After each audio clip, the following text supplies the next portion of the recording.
Thank you. Open up questions near the hour. Please raise your hand and introduce yourself.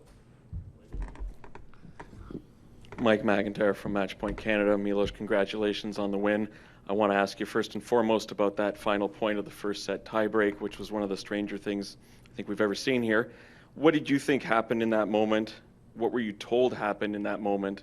And have you had a chance to get up to speed with what in fact the rule is, I guess, at this point?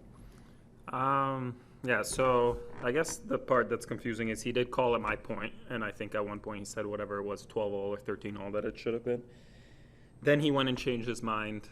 Then the discussion wasn't where he touched the net. Then the discussion became, logically, the ball can't bounce the way he hit that shot at that speed. It won't bounce twice before he touches the net, right? Because he's too close to the net.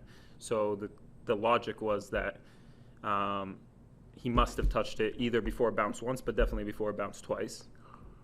Then the change, the issue was that the amount of times the whole conversation was changed. Then it was, okay, which part of the net he touched, right? The line was that if it's past the single sticks during a singles match, it's considered as a permanent structure, not the net. But I'm sure that if I hit a forehand that hit the top of that post on the doubles and it bounced across or it happened to me, they would count that as a let. So I don't have faith that they were being completely honest, but it is what it is. Like, I think they just handled it badly. Whatever the rule would have been, I just didn't think it was handled well. Lucas Weiss with The Athletic. Congratulations, Milos, on the win. I'm curious just your thoughts on the third set. You saved 6 break points, 4 of them were aces. Just felt like a lot of clutch serves at really opportune moments. Yeah, I was struggling at that point. I got ahead, and I kind of checked out of most of the return games, and I was quite aware that, the game plan would be just to try to find a way to take care of my serve. Obviously, the first one to get out was fortunate. I think I had a few double faults already in that game. Then the second one after the break, it was probably a combination with tightness, because you kind of feel like, okay, even though I'm struggling a little bit physically, there's an opportunity here. You feel closer to it, and you don't necessarily want it to slip, but all those things went as well as they possibly could, and just kind of a good play and good fortune kind of got me through. So Milos, especially after that weird end to the first set, how big a factor was the crowd in helping you keep your energy up, keep the motivation up, and turn the match around? No, it makes a big difference. I think that kind of got everybody going. That and that game that I got fortunate to break back at when he was serving for the first set. I think before that it was, I'm not necessarily the best player at involving the crowd. I just kind of keep my head down and I do my thing, and I think that got everybody riled up, everybody excited, everybody more into the match, and I think that just kind of gave me some momentum and some force going forward.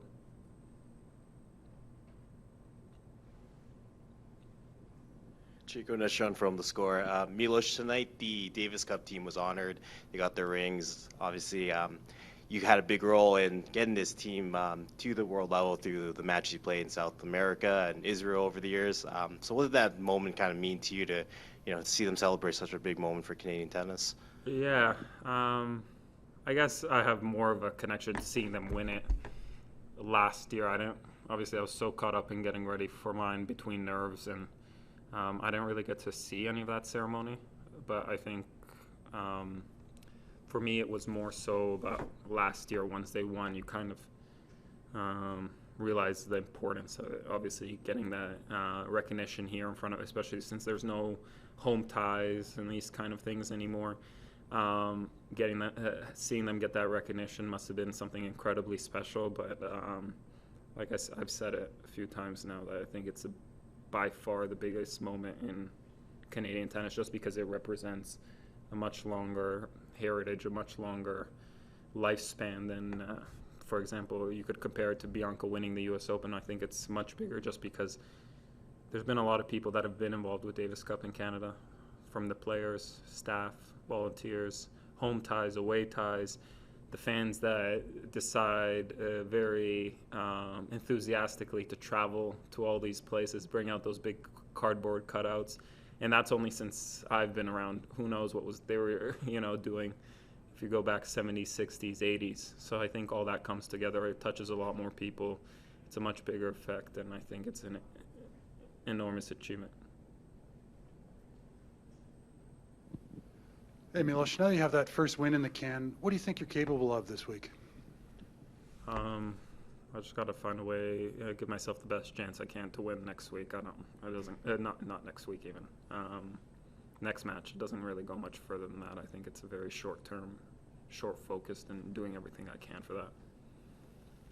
Milos, after all you've been through the past 2 years being off the tour, all the hard work you had to put in to come back, getting in shape and getting match ready, what does it mean to come back and have a victory like this over such a top-level opponent, and to do it on home soil and with your parents in attendance? Yeah, I don't know which of those things is kind of the most meaningful to me. The way I can put it is, I've known through practice, I've been able to see at the level I can play. The thing I've always said is, it doesn't matter how much you do the right things, you never know when things kind of click and when things come together for you.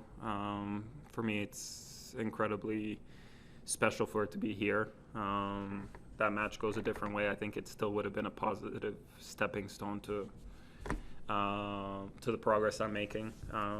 Obviously, I got so caught up in my own thing, but then when I saw my family's reaction in some videos after that, that was probably the most important.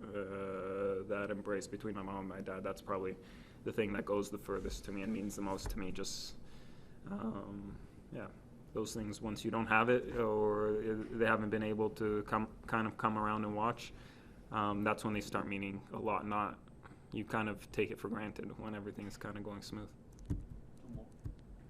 Hey, Milos, Rosie from the Star. In your earlier response, you mentioned nerves, trying to handle your nerves before the match. At this point, do you still get nervous? Because you've never, ever shown it. Yeah. I don't think. Yeah, but nerves are a good thing. It keeps you sharp. It keeps you anxious. Makes you want to work through things, obviously. You first kind of thought process is, okay, I want to go out there, play a good match. I know I have a very difficult opponent. Don't know how many times I get to do this again.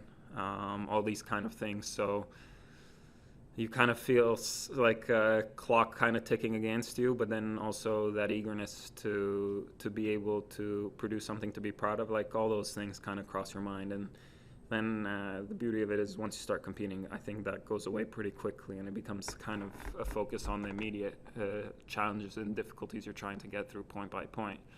But yeah, there's a lot of things that make me nervous. I think it'll be hard for me. I think it's a good thing, because I don't think I'd enjoy it if it didn't, because it just means that it means something to me.